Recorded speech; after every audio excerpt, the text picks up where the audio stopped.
Growing up, I actually never read any of the Nancy Drew novels like some of you have.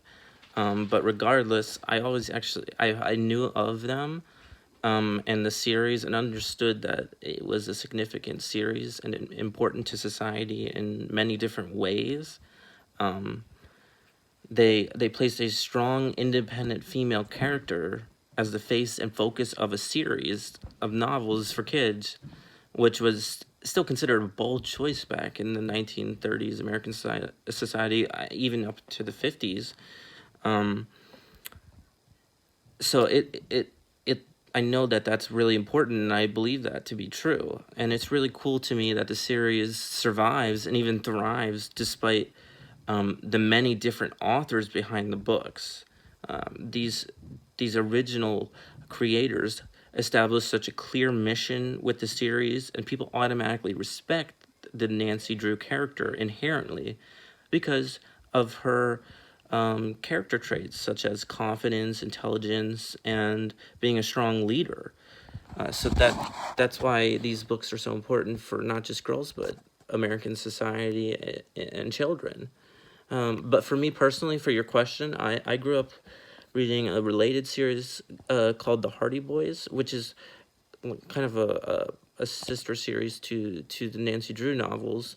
Um, and they're pretty much the same concept. They just changed the Nancy Drew character for the Hardy brothers, Joe and Frank. So it's kind of like the boy version of the Nancy Drew novels, even though I know boys or girls can read either one. Um, my dad would like religiously read a couple chapters every night to me and my little brother of the Hardy Boys. And my brother and I actually look forward to bedtimes because we knew we would get to enter into this mystery scenario with loads of suspense from the Hardy Boys, just like you would with Nancy Drew. Um, and to this day, I still remember those bedtime stories as some of my favorite childhood memories with my dad and my brother. Um, so my brother and I actually each chose one of the Hardy Boys to kind of act out and become. And I was Joe Hardy, and Joe had blonde hair like me, and my hair used to be a lot more blonde.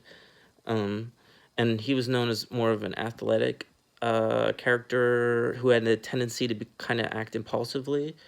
And when I was younger, those were the attributes that I wanted to personify, which makes me kind of laugh now because my priorities are kind of the polar opposite in the adult version of me. But either way, at the time, it was what I wanted to be. It was something, a figure to look up to strive to be. Um, Joe represented the good virtues in humans and taught me how to act lawfully and even morally rich and ethically because he was known to do the right thing no matter what, because doing the right thing is essential to being consciously smart. So it pretty much the Hardy Boys and Joe taught me how to act appropriately in society and to point out injustices and wrongs and show examples of being a good person. So moving on to your second question, I think this is a good question to ask about the series Nancy Drew novels because they changed in the middle of the 1900s.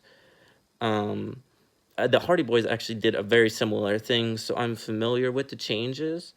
And I'm a little conflicted on the changes they made, but I understand the need for modernization, and this is true for many different aspects of literature and the such language.